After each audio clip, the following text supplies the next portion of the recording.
അനുഗ്രഹിക്കപ്പെട്ട നല്ല സമയത്തിനായി ഞാൻ ദൈവത്തെ സ്തുതിക്കുന്നു, സ്തോത്രം ചെയ്യുന്നു. ദൈവവചനം ശ്രവിച്ചുകൊണ്ടിരിക്കുന്ന എല്ലാ ദൈവമക്കൾക്കും വീണ്ടും വരാമെന്ന് അരുളി ചെയ്തവനായ കർത്താവായ യേശു ക്രിസ്തുവിൻ്റെ ധന്യനാമത്തിൽ ഞാൻ എൻ്റെ സ്നേഹവന്ദനം അറിയിക്കുന്നു. ഇന്നത്തെ അല്പസമയത്തെ ചിന്തയ്ക്കായി 78-ാം സങ്കീർത്തനം 21-ാം വാക്യം നമുക്ക് വായിക്കാം.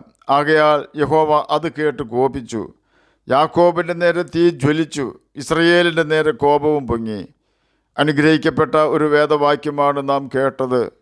നാം ദൈവത്തോട് പിറുപിറുക്കുകയോ ദൈവത്തെ കുറ്റപ്പെടുത്തുകയോ ദൈവത്തിൽ ആശ്രയിക്കാതിരിക്കുകയോ ചെയ്യുന്നതിൽ ദൈവം പ്രസാദിക്കുകയില്ല. നമ്മുടെ ജീവിതത്തിൽ ദൈവം ചെയ്തിട്ടുള്ള അത്ഭുതങ്ങൾ നാം മറന്നു കളഞ്ഞാൽ അത് നമ്മെ പാപത്തിലേക്കും അനുസരണക്കേടിലേക്കും നയിക്കും. ദൈവത്തിലുള്ള വിശ്വാസത്തോടെ തന്നെ ദൈവത്തോട് അപേക്ഷിക്കുക, സ്തോത്രത്തോടെ തന്നെ നമ്മുടെ ആവശ്യങ്ങൾ ദൈവത്തെ അറിയിക്കുക. എന്നാൽ കർത്താവ് നമ്മുടെ ആവശ്യങ്ങൾ നിവർത്തിച്ചു തരും. വിശ്വാസം കൂടാതെ നമുക്ക് ദൈവത്തെ പ്രസാദിപ്പിക്കുവാൻ കഴിയുന്നതല്ല. നാം ദൈവത്തിൽ വിശ്വസിക്കാതെ ഇരുന്നാൽ അത് ദൈവം വെറുക്കുന്ന പാപമാണ് എന്ന് നാം മനസ്സിലാക്കണം.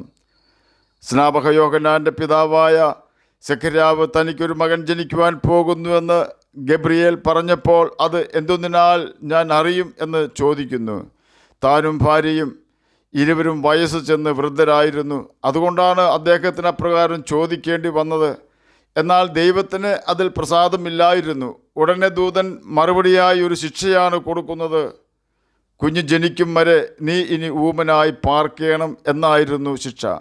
അത് ശിക്ഷയായിരുന്നുവോ അതോ സെഖര്യാവിൻ്റെ സംശയത്തിന് നിവാരണമായിരുന്നുവോ എന്ന് നമുക്കറിയില്ല. എന്തു തന്നെയായാലും അവന് പിന്നെ സംസാരിക്കുവാൻ കഴിഞ്ഞില്ല. അതുപോലെ തന്നെ വിശ്വാസം നഷ്ടപ്പെട്ട വ്യക്തികൾക്ക് ഇന്നും സെഖര്യാവിനെ പോലെ ദൈവത്തിൻ്റെ അരുളപ്പാട് ദൈവം ജനത്തെ അറിയിപ്പാൻ അനുവദിക്കുന്നില്ല. കാരണം ദൈവത്തെ വിശ്വസിക്കാത്ത ഒരു വ്യക്തിയെ ദൈവം എങ്ങനെ ഉപയോഗിക്കും? 60 വയസ്സുള്ള ഇസ്ഹാക്കിനും 100 വയസ്സുള്ള അബ്രഹാമിനും സന്തതികളെ കൊടുത്തവനാണ് കർത്താവ്.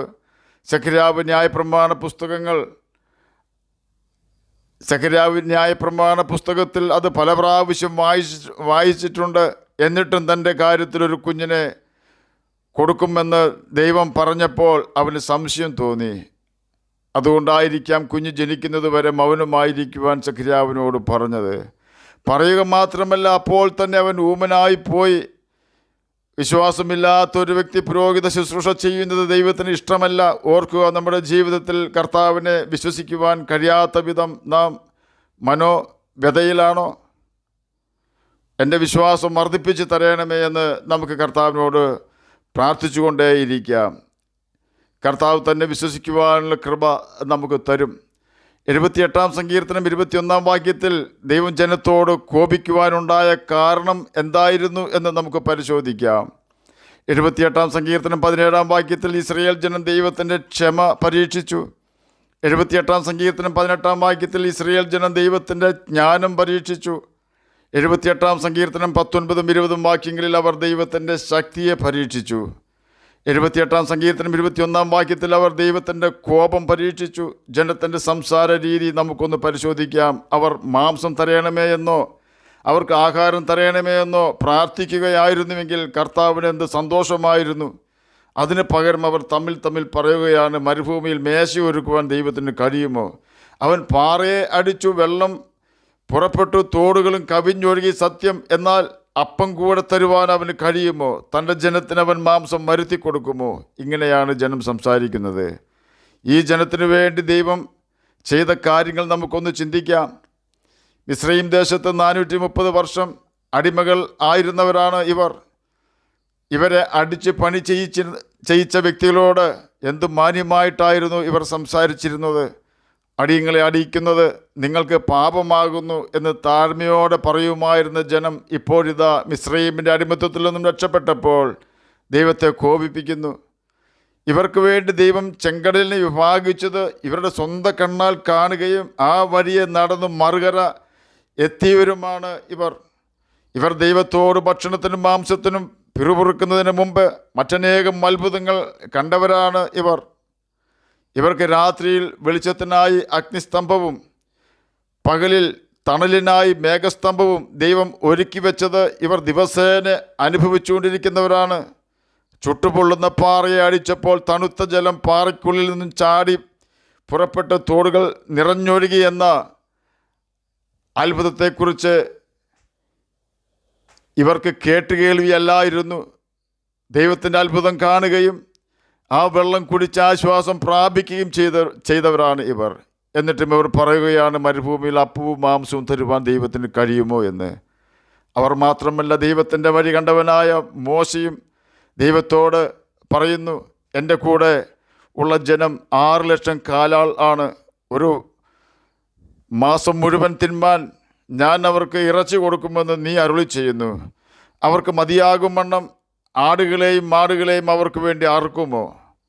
അവർക്ക് മതിയാകും വണ്ണം സമുദ്രത്തിലെ മത്സ്യങ്ങളെയൊക്കെയും അവർക്ക് വേണ്ടി പിടിച്ചു കൂട്ടുമോ എന്നാണ് മോശ ദൈവത്തോട് ചോദിക്കുന്നത്. സംഖ്യാപുസ്തകം 11-ാം അധ്യായം 21-ഉം 22-ഉം വാക്യങ്ങളാണ് നാം കേട്ടത്. ഈ വാക്ക് കേൾക്കുമ്പോൾ ദൈവത്തിന് സന്തോഷം തോന്നുമോ? ഇസ്രായേൽ മക്കളുടെ കാര്യങ്ങൾ കേൾക്കുമ്പോൾ നമുക്ക് അവരോട് ദേഷ്യം തോന്നാം. എന്നാൽ നാമും ഇന്ന് പ്രതിസന്ധികളുടെ നടുവിൽ പ്രയാസപ്പെടുമ്പോൾ ഇങ്ങനെയല്ലേ പലപ്പോഴും ചിന്തിക്കുന്നത്? എത്ര പ്രാവശ്യം നാം ദൈവത്തിൻ്റെ പ്രവൃത്തികളെ സംശയിച്ചിട്ടുണ്ട്. മാരകമായ മരണത്തിൽ നിന്നും കർത്താവ് എന്നെ രക്ഷിച്ചു, സത്യം. എന്നാൽ ഈ സാമ്പത്തിക പ്രതിസന്ധിയിൽ നിന്നും എന്നെ രക്ഷിക്കുവാൻ ദൈവത്തിന് കഴിയുമോ എന്നല്ലേ നാം അറിയാതെയാണെങ്കിലും ചോദിക്കുന്നത്. ഒരുപക്ഷെ സാമ്പത്തിക പ്രതിസന്ധി എന്ന സ്ഥാനത്ത് മറ്റേതെങ്കിലും കാര്യമായിരിക്കും. എന്നെ കേൾക്കുന്ന പ്രിയ ദൈവമകനെ, ദൈവമകളെ, ദൈവത്തിൻ്റെ ശക്തി കുറഞ്ഞു കാണരുത്. അവൻ്റെ ശക്തിയുടെ ചെറിയൊരു ഭാഗം പോലും നാം ഇന്നുവരെയും കണ്ടിട്ടില്ല. ദൈവത്തിന് പദ്ധതി പറഞ്ഞു കൊടുക്കുന്നവരായിരുന്നു ഇസ്രായേൽ ജനം. ഓർക്കുക, നമ്മെ എങ്ങനെ സഹായിക്കണമെന്ന് നാം കർത്താവിനോട് പറയേണ്ട. ദൈവത്തിന് നമ്മുടെ ബുദ്ധി ഉപദേശം ആവശ്യമില്ല. ദൈവത്തിൻ്റെ പ്രവൃത്തിയെക്കുറിച്ച് ചെറിയ ഒരു കാര്യം പറയാം. വലിയ ഒരു സൈന്യം യുദ്ധത്തിനായി വരുന്നു. യഹൂദാജനം ആട്ടിൻകൂട്ടം പോലെ ചെറിയ 2 കൂട്ടമേ ഉണ്ടായിരുന്നുള്ളൂ. എങ്കിലും വലിയ സൈന്യത്തെ ആട്ടിൻകൂട്ടം പോലെയുള്ള ചെറിയ സൈന്യം തോൽപ്പിക്കുവാൻ തക്കവണ്ണം ദൈവം ജനത്തെ സഹായിച്ചു. എത്രയോ സംഭവങ്ങൾ, അപ്രകാരമുള്ള സംഭവങ്ങൾ ബൈബിളിൽ നമുക്ക് വായിക്കുവാൻ കഴിയും. നമ്മുടെ ജീവിതത്തിൽ തന്നെ എത്രയോ വലിയ അത്ഭുതങ്ങൾ കർത്താവ് ചെയ്തിട്ടുണ്ട്. നമ്മുടെ പ്രതിസന്ധിയിൽ നാം അതൊന്നും ഓർത്താൽ ഇന്ന് നാം അനുഭവിക്കുന്ന പ്രതികൂലം ഒരു പ്രശ്നമേ അല്ല എന്ന് നമുക്ക് മനസ്സിലാകും. നമ്മുടെ പ്രശ്നങ്ങളെ നാം നോക്കാതെ ദൈവത്തെ നോക്കുക. എന്നാൽ പ്രശ്നം ചെറിയതും ദൈവം വലിയവനുമാണെന്ന് നമുക്ക് മനസ്സിലാക്കുവാൻ സാധിക്കും. പൗലോസ് പറയുകയാണ്, നിങ്ങളുടെ ആവശ്യങ്ങൾ സ്തോത്രത്തോടെ കർത്താവിനെ അറിയിക്കുക. സ്വന്തം പിതാവ് ഒരു പിഞ്ചു കുഞ്ഞിനെ കേൾക്കുന്നതിനേക്കാൾ നമ്മുടെ ശബ്ദം കേൾക്കുവാൻ കർത്താവ് കാതോർത്തിരിക്കുന്നു. നമുക്ക് ധൈര്യത്തോടെ കർത്താവിനോട് നമ്മുടെ ആവശ്യങ്ങൾ പറയാം. അവനത് നിവർത്തിക്കുക തന്നെ ചെയ്യും. നമ്മുടെ വശത്തു നിന്ന് നാം ചെയ്യേണ്ടത് ഒന്ന് മാത്രം: ഹൃദയത്തിൽ അകൃത്യം ചിന്തിക്കാതെ, ആരോടും പകയും വിദ്വേഷവും കാണിക്കാതെ ദൈവത്തിൻ്റെ വചനം വായിക്കുവാനും വചനം അനുസരിക്കുവാനും ഉത്സാഹം കാണിക്കുക. കാരണം യേശു നമ്മുടെ ഹൃദയത്തിൽ വരണമെങ്കിൽ നിശ്ചയമായും നാം അവൻ്റെ കൽപ്പനകൾ ഒന്നൊന്നായി അനുസരിക്കേണ്ടത് അത്യാവശ്യമാണ്. യോഹന്നാൻ എഴുതിയ സുവിശേഷം 14-ാം അധ്യായം 21-ാം വാക്യത്തിൽ രേഖപ്പെടുത്തിയിരിക്കുന്നത് പോലെ നാം അവൻ്റെ കൽപ്പനകൾ പ്രമാണിക്കുമ്പോൾ യേശു അവനെ തന്നെത്താൻ വെളിപ്പെടുത്തി നമുക്ക് തരും. അപ്പോൾ മാത്രമേ നമ്മുടെ വിശ്വാസം വർദ്ധിക്കുകയുള്ളൂ. യേശു ആരാണെന്ന കാര്യം നാം കൃത്യമായി മനസ്സിലാക്കേണ്ടതിന് നാം അവൻ്റെ കൽപ്പനകൾ അനുസരിക്കേണ്ടത് ഏറ്റവും അത്യാവശ്യമാണ്.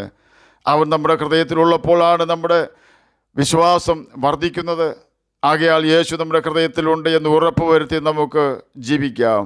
കർത്താവിൻ്റെ കൽപ്പനകൾ അനുസരിച്ചുകൊണ്ട് നമുക്ക് നിത്യജീവനാവകാശികളായി തീരുകയും ചെയ്യാം. അതിന് കർത്താവ് നമ്മെ സഹായിക്കട്ടെ എന്ന് പ്രാർത്ഥിച്ചുകൊണ്ട് ഞാൻ എൻ്റെ വാക്കുകളിൽ നിന്ന് വിരമിക്കുന്നു. നമുക്ക് പ്രാർത്ഥിക്കാം.